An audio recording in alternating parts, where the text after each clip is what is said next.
Trepidante vigilia di Melfi-Akragas, gara di andata dei play-out su un campo difficile ma non impossibile per i ragazzi allenati da Raffaele Di Napoli.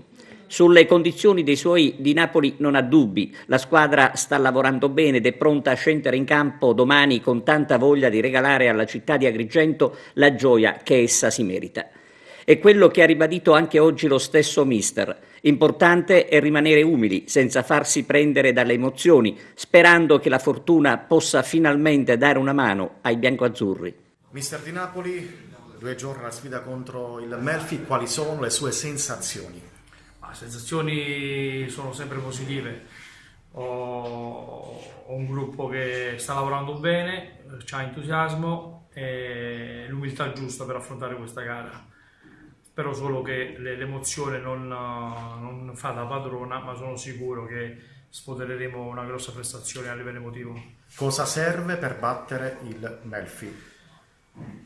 Serve essere umili, essere una squadra umile, una squadra che ha voglia di fare il risultato. Noi abbiamo questa consapevolezza di essere una squadra giovane, allo stesso tempo di idee chiare, sappiamo quello che dobbiamo fare.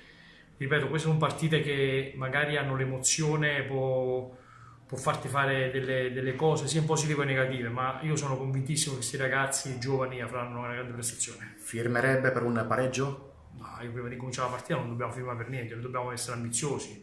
Io voglio una squadra che è folle, che getta il cuore oltre l'ostacolo, perché lo meritiamo e lo merita la nostra città.